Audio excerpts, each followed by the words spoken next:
आज बहुत सारे लोग हैं गुजरात में, महाराष्ट्र में, लगभग पूरे भारत में जो इस खेल को जानते हैं। लैपटॉप निकाला, मोबाइल निकाला, 1 घंटे में 2 लाख का बिजनेस किया बाहर।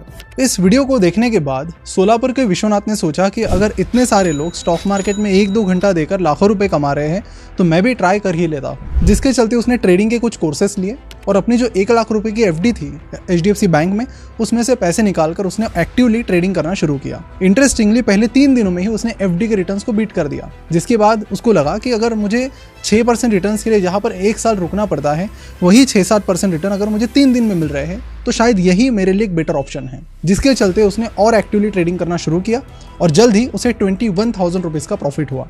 अब ये तो थी कहानी की पॉजिटिव साइड। अब इतने ज़्यादा रिटर्न्स आने के बाद कॉन्फिडेंस भी ऑफकोर्स बहुत हाई था और ऐसे में विश्वनाथ ने ट्रेडिंग जारी रखी। लेकिन जल्द ही ये जो प्रॉफिट है ये लॉसेस में तब्दील होने लगा और जो 1,21,000 का पोर्टफोलियो बना था, अगले कुछ ही दिनों में वो 90,000 का बन गया। कुछ सही लोगों के एडवाइस मिलने के बाद विश्वनाथ ने उसी वक्त अपनी ट्रेडिंग स्टॉप की और 90,000 की एफडी HDFC बैंक में फिर से कर दी। तो आपको बता दूं कि ऐसे बहुत ही कम लोग होते हैं जो लॉसेस में जाने के बाद तुरंत ट्रेडिंग स्टॉप करते हैं, क्योंकि लॉस अवर्जन का एक साइकोलॉजिकल रूल हमें ये बताता है कि पहले तो ऐसे वक्त में आदमी प्रॉफिट के लिए काम करता है, लेकिन जब उसे लॉस होता है तो उसका मेन काम होता है उस लॉसेस को रिकवर करना। लेकिन यहाँ पर फॉर्चुनेटली विश्वनाथ इस लॉस अवर्जन के जाल में नहीं फंसा। अब यहाँ पर जो स्पीकर है, शायद उनका ये इंटेंट ना हो, लेकिन उसके बाद भी क्योंकि वो पॉपुलर पर्सनैलिटी है, लोग उनकी बातें सुनकर उन चीज़ों को फॉलो करने लगते हैं। तो यहाँ पर जो इजी मनी का फंडा है कि आप 1 घंटे 2 घंटे में कई सारा पैसा कमा लेते हैं, इसके चक्कर में बर्बाद हो चुके हैं। और अगर हम स्टॉक मार्केट की बात करें तो एक हाई रिस्क इन्वेस्टमेंट में आता है। वहीं पर अगर हम हाई यील्ड कॉर्पोरेट बॉन्ड की बात करें तो वो एक moderate to high risk category में आता है, जहां पर आपको डिसेंट रिटर्न्स मिल सकते हैं। पिछले कुछ टाइम में अगर आप ऑब्जर्व करेंगे तो आपने देखा होगा कि कई सारे जो मोटिवेशनल स्पीकर्स है या फिर लाइफ कोचेस है, वो अचानक से ऑप्शन ट्रेडिंग की बातें करने लगे, जो कि 2020 से पहले मोटिवेशन की बातें करते थे। अब हुआ ये कि 2020 के बाद कई सारे लोग ऑप्शंस ट्रेडिंग करने लगे। अब ये जो वेव थी ऑप्शन ट्रेडिंग की, इसमें कई सारे जो मोटिवेशन स्पीकर्स हैं वो अब कैपिटलाइज करने की कोशिश करते हुए दिख रहे हैं। अब देखिए, जो मोटिवेशन वाली ऑडियंस होती है वो होप वाली जनता होती है। उन्हें कुछ ना कुछ तरीके से बस एक्सटर्नल मोटिवेशन चाहिए होता है।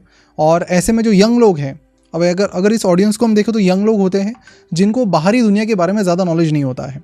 तो ऐसे में जब इनको इस तरह के टाइटल दिखाए जाते हैं कि 1 दिन में पैसा डबल हो जाएगा, इनफैक्ट एक पर्सन तो बोल रहे हैं कि 1 घंटे में आप पैसा डबल कर सकते हैं, और अगर आप ये 1 घंटे में पैसा डबल नहीं कर पा रहे तो शायद आपके पास वो नॉलेज या स्किल सेट नहीं है। अगर रियलिटी में सही में ऐसा होता तो एक्चुअली जो पर्सन ऐसे रिटर्न्स कमा रहे वो एक्चुअली किसी को बताता नहीं। और दूसरी बात, ना फिर मुकेश अंबानी को कच्चे तेल को रिफाइन करने का काम करना पड़ता, ना ही गौतम अदानी को बड़े बड़े लोन्स लेकर बिजनेस स्टार्ट करने का काम करना पड़ता। सिंपली कुछ लोगों को हायर करो जो ऑप्शन ट्रेडिंग अच्छे से करते हैं, उन्हें बिठाओ और फिर हर घंटे में पैसा डबल करो। और एक इंटरेस्टिंग स्टैट भी आपको बताता हूँ कि अगर आप 1 दिन में पैसा डबल करने जाते हो और 1 रुपये से भी आप शुरुआत करते हो, 47वें दिन आप दुनिया के सबसे रिचेस्ट पर्सन बन जाएंगे। अगर इसमें ठीक है ट्रेडिंग हॉलीडेज वगैरह हमने कट कर लिए तो 60 से 70 दिन में, लगभग 2-2.5 महीने में आप दुनिया के सबसे रिच पर्सन बन जाएंगे, अगर आप 1 रुपये से भी शुरुआत करते हैं तो।